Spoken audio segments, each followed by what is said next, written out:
Join us by the fireside for our evening tales of true life strange experiences with things that lie beyond the veil of the known and into the misty depths of the mysterious and unknown.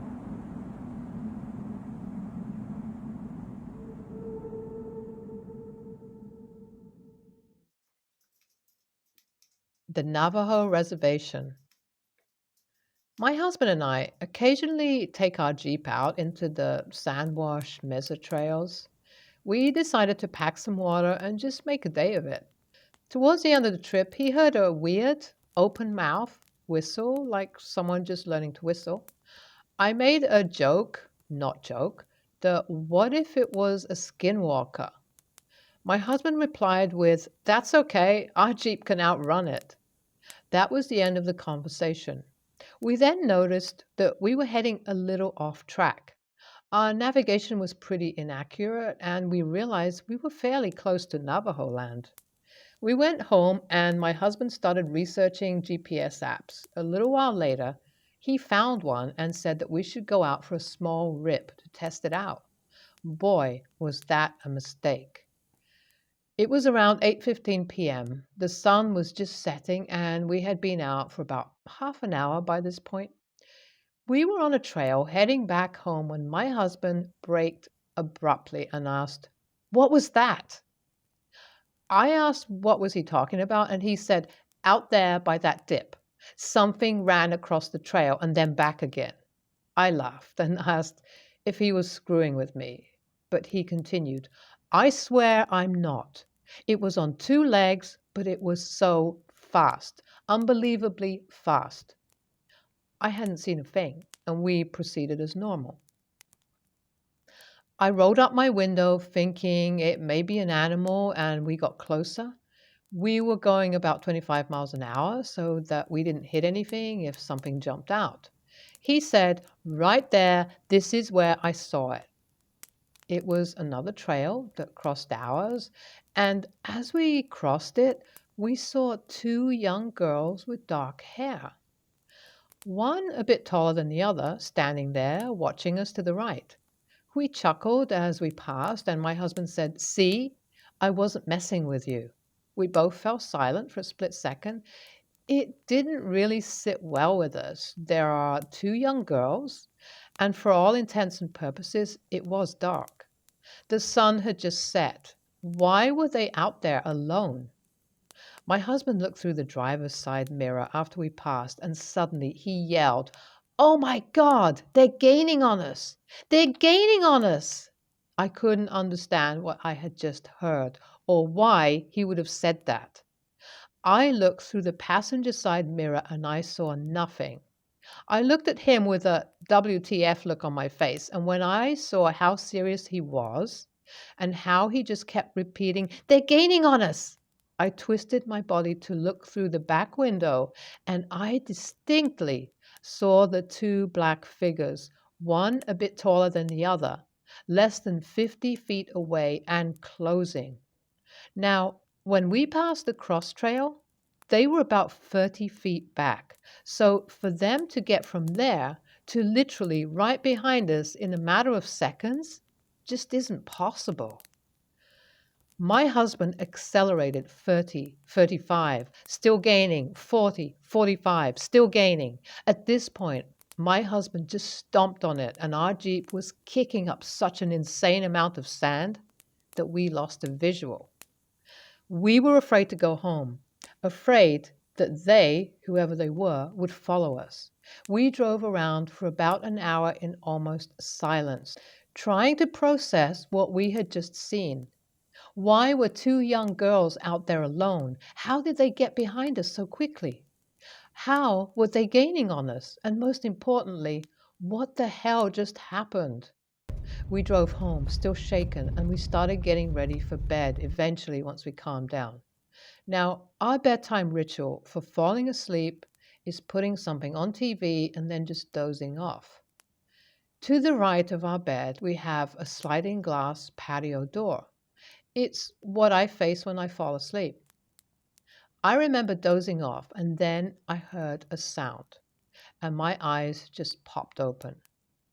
I was seeing two shadows crossing the door. I didn't mention anything at that time because I was honestly unsure if, one, my mind was playing with me, two, I was sleeping, not to mention the fact that if I had been asleep, I'd feel silly. So I only brought it up to my husband when I called him on my lunch break the next day.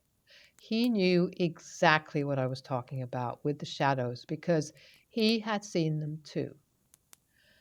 That happened about 2.5 to 3 months ago.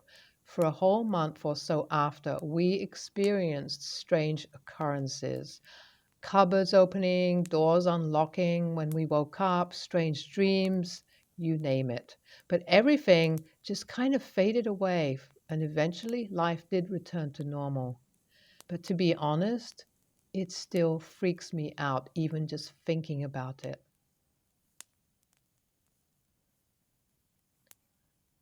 Yeah, I guess that's a lesson learned. Don't joke about this stuff because it is real. And especially about some of those old Navajo legends. Those people know what they're talking about. These things are real to them, and you know, they are real to us. Those of us who have experienced them anyway. Some strange tales. I'm going to start with the cutest story first. This happened in my childhood home, which was built on what used to be a huge peach orchard about 100 years ago. I think I was around 7 or 8 years old, and there are two windows in my room. And one night I woke up to a woman at the end of my bed peering out the window. I don't remember what she was wearing, but I thought that she was my mother, and I called out to her. She turned to look at me, smiled, and shook her head.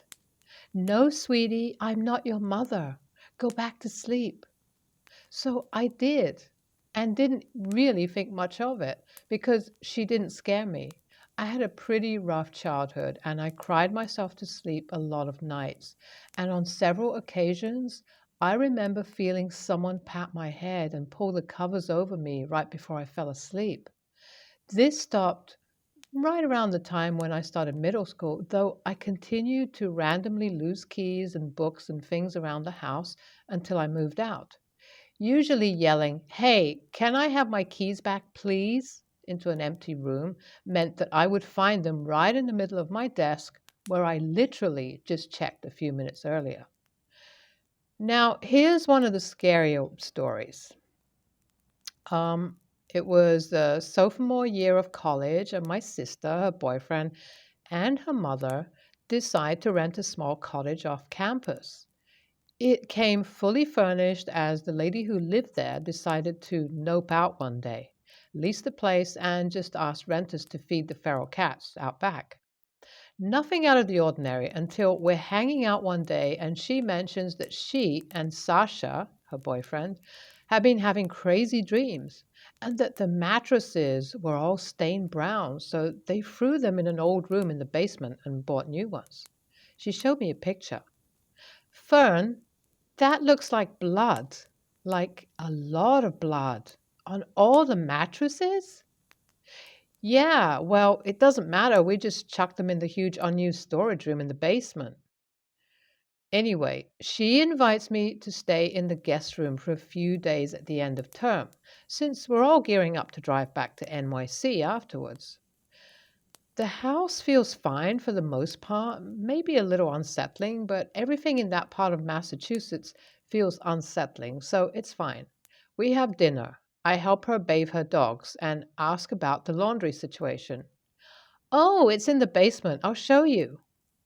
I'm still holding a dog at this point, and as soon as she opens the basement door and starts going down the stairs, the dog starts growling and flipping out and clawing at me to put him down. So I do. He sits at the top of the steps and he starts whining at my sister to come up, but my sister tells him to be quiet and tells me to hurry up. Stupid humans, huh? The second I started going down the stairs to the basement, I wanted to vomit. The hairs prick up on the back of my neck and my hands are suddenly clammy. There was the feeling of something looming in that basement, something very heavy with a very penetrating, heavy kind of gaze. The basement's completely unfinished, just concrete floors and rusty old pipes. Fern points to the rusty metal door at the end of the room. That's where we stack the mattresses. There's a pool table in there too. Want to see? She walks over nonchalantly and opens the door with a bit of effort. I can see into the room from 3 feet away, and there's no way in hell I'm going any closer.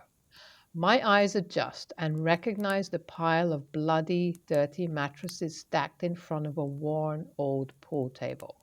Fern tells me that there's actually two other doors in that room, but they're locked, and they weren't given the key.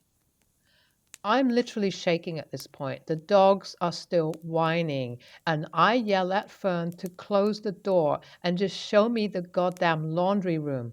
She kicks the door closed and points me over to a different door, opens it, and pulls the light on. There's an old washer and dryer with a large, long metal table between them. Upon closer inspection, there's a rusty red smear that goes from the top of the washer all the way down the table. The rest of the room is filled with old, rusty junk. Old beams and sheet metal and broken furniture. The single bulb doesn't come close to illuminating the entire room, so it's like standing in a spotlight.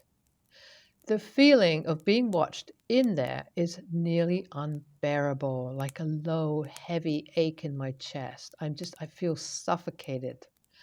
I say something about getting the laundry, and Fern says, "No, it's okay. Wait here and I'll get it." And she runs off.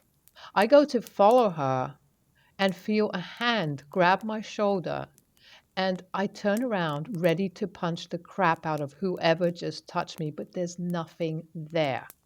And that's when I hear a low, sarcastic welcome 3 inches from my face. I just about pee myself, and I fly out of the room screaming, up the stairs and into the living room where her mother and boyfriend are reading. I did not do my laundry for 5 days that I was there. Not worth it. Oh my goodness, that sounds nasty. Blood on the mattresses?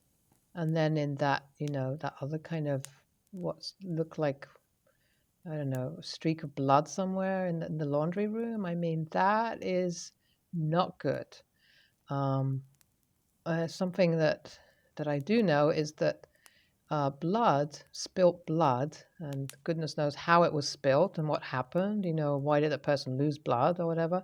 But that attracts negative energies and, entities and things that can, kind of, it's like it opens a door to them.